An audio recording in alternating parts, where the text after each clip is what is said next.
मैं विवेक साहब सबसे पहले आपसे जानना चाह रहा हूं, कांग्रेस के प्रवक्ता अभय दुबे जी कह रहे हैं, हालांकि आप चाहें तो उनका जवाब पास भी कर सकते हैं, वो कह रहे हैं कि लाए गए तो क्यों लाए गए 2000 के नोट और हटाए गए तो क्यों हटाए गए, प्रधानमंत्री इसको साफ करें। नहीं, बहुत अच्छा है उनका सवाल प्रधानमंत्री जी से, उत्तर उनको जरूर देना चाहिए कि लाए गए तो क्यों लाए गए, हटाए गए तो क्यों हटाए गए। मुझे ऐसा लगता है कि काउंटर फीटिंग की इस समय समस्या बढ़ी है बहुत। मुझे ऐसा लगता है कि टेरर फंडिंग को ये रोकेगा और ये सरकार मानी जाती है हमेशा करेज को लेकर के। इस सरकार में कंसिडरेशन से करेज उस मुकाबले में बहुत ज्यादा है। कांग्रेस से अगर आप देखेंगे ना तो ये सबको साथ लेंगे चलने के मामले में पॉपुलर है, लेकिन बीजेपी को देखेंगे तो वो तेज चलने के मामले में बहुत पॉपुलर है। इलेक्शन हो रहा है, नहीं हो रहा है, हार रहे हैं, जीत रहे हैं, ये बड़ी बड़ी इन्वेस्टमेंट करने के लिए माने जाते हैं। 2000 का नोट डिमोनेटाइज हो रहा है, नहीं हो रहा है। 2000 का नोट डिमोनेटाइज नहीं हो रहा है। इसको अभी तो इस्तेमाल कर सकते हैं, 30 सितंबर तक आराम से इस्तेमाल कर सकते हैं। लास्ट डेट ऑफ एक्सचेंज 30 सितंबर है आपकी। कहां पे कर सकते हो? सारे बैंक में, आरबीआई के रीजनल सेंटर्स में कर सकते हो। तो ये आज एक्सचेंज जो है 2000 का, ये आपका 23 तारीख से चालू हो जाएगा और इसको आप 20,000 रुपए तक कर सकते हैं, पैन नंबर देकर के आप ज्यादा भी कर सकते हैं। तो बेसिकली क्या है, अगर कोई भी फेक नोट्स हैं वो खत्म होंगे, वो जाएगा और वापस इस तरह से जो भी काला धन है उस पर इम्पैक्ट तो पक्का आएगा और एक मन में डर।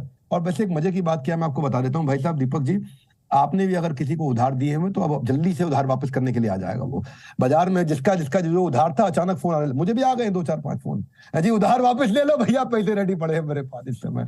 तो आरबीआई वैसे एक्सपेक्ट कर रहा है कि 4 महीने में काफी है, 4 महीने के अंदर ही सारे सर्कुलेशन को आप रिटर्न कर सकते हैं और इससे काफी इंपैक्ट पड़ेगा। आज बड़ा बिजनेस कंपनी का मैं फाउंडर सीईओ हूं, हम सारी ट्रांजैक्शन डिजिटल कर रहे हैं। डिजिटल इंडिया को बढ़ाने के लिए ये एक इनिशिएटिव जिसका स्वागत करना चाहिए। पॉलिटिकल चर्चा क्या है, मैं जरा उससे बाहर हूं।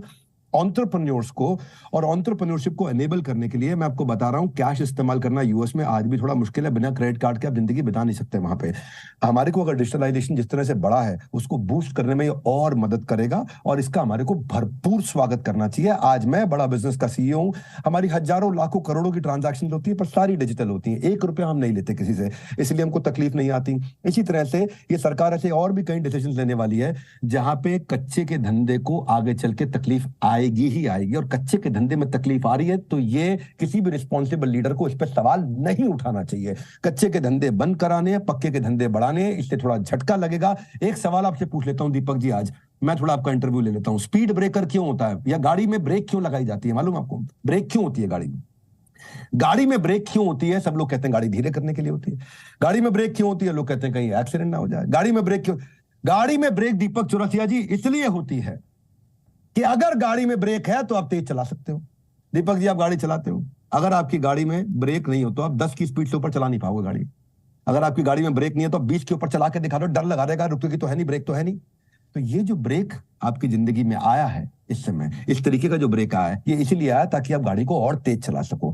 हमें डिजिटल बनाने के लिए ये ब्रेक आया है, ये कच्चे के धंधे को कम करने के लिए ब्रेक आया है। वरना आप मेरे से शर्त लगा लीजिए, अगर आपकी गाड़ी में ब्रेक ना हो, बिना ब्रेक की गाड़ी को आप 10 से ऊपर की स्पीड पर कोई नहीं चला सकता। इस ब्रेक का स्वागत करना चाहिए। मैं इतना ही कहना चाहता हूं, पॉलिटिकल डिबेट से थोड़ा बाहर हूं क्योंकि कई लोगों को दिक्कत आएगी, उनको एस्टैब्लिशमेंट जो भी करेगा, एंटी एस्टैब्लिशमेंट वाले उसमें आकर के बीच में बोलेंगे।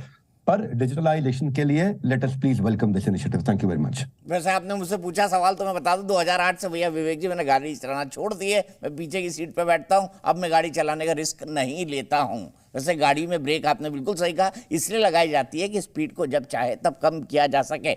सीधे अनिल सिंघवी जी का रुख करते हैं। अनिल सिंघवी जी जी बिजनेस के एडिटर हैं और जाने माने एंकर हैं, आप सालों से उनको टेलीविजन पर देख रहे हैं। अनिल सिंघवी जी, क्या ये गाड़ी में ब्रेक की तरह है जो इंटरप्रिटेशन विवेक बिंद्रा जी ने दिया? और आपने अभय दुबे जी के भी तर्क देखे होंगे, सुने होंगे, आप समझ पाए उनके तर्कों को और क्या कहेंगे उस पर एज एन एक्सपर्ट? देखिए हर चीज के आप 2 पहलू निकाल सकते हैं। एक अच्छा पहलू होगा तो एक कोई उसके लिए दूसरा पहलू भी आपको मिलेगा।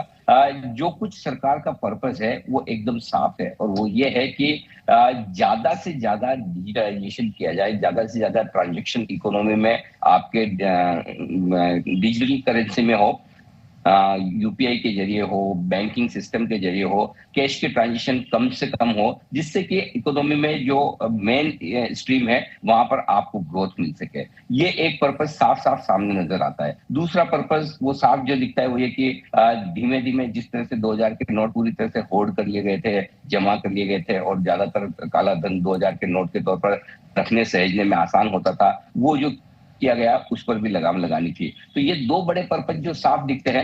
बस पिछली बार और इस बार में जो बड़ा फर्क है वो फर्क यही है कि पिछली बार 2000 के नोट बिल्कुल पूरी तरह से इलीगल नहीं हो जाएंगे, आपने अगर उसे रखा है तो वो कागज के टुकड़े नहीं रह जाएंगे। इस बार आपको जितना चाहे जब चाहे बैंक में जमा करवाने की छूट है, वो आप अनलिमिटेड जमा करवा सकते हैं। लेकिन अगर आप एक्सचेंज के तौर पर लेना चाहें तो 20,000 रुपए तक का आपको किसी भी एक वक्त में एक्सचेंज मिलेगा। तो मेरा ये समझना है दो पर्पज साफ दिखते हैं। अब इसके अलावा राजनीतिक आपके विश्लेषक तो बहुत सारे हम पैनल पे हैं, वो ये भी मान सकते हैं कि चुनाव के पहले ही इस तरह से कराना हो सकता है। लेकिन अगर कोई ये कहता है कि चुनाव के पहले इस तरह का एक्शन लिया गया है जिससे कि नोट बंद हो जाए, तो जाहिर सी बात है फिर आप कहीं कहीं ये भी मान रहे हैं कि काफी हद तक काला धन राजनीतिक पार्टियों के पास है जिनके पास ये 2000 के नोट हैं। सो आई थिंक हमें इस तरीके से इसे देखना है कि भाई समय समय पर ये क्लीन अप वाला काम होता रहेगा और ये क्लीन अप वाला काम इसलिए होगा जिससे कि सिस्टम में ब्लैक मनी कम से कम हो और जितनी ज्यादा इकोनॉमी आपकी डिजिटल करेंसी पर, डिजिटल प्लेटफॉर्म पे आ जाए, उससे आपको ग्रोथ आती हुई दिखेगी। दीपक जी एक छोटा सा एग्जांपल देना चाहता हूं।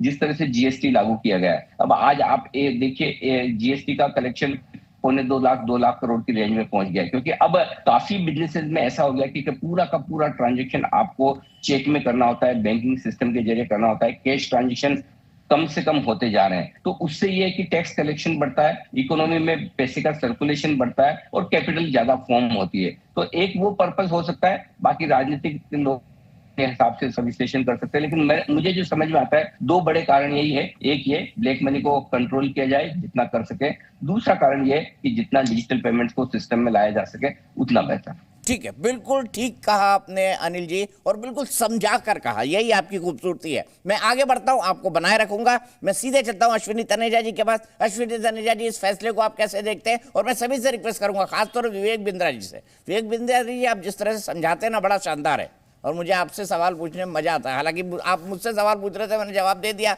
आपने मेरे सवाल का भी जवाब दे दिया, इसके लिए थैंक यू। शायद मेरे पास वो जवाब नहीं होता।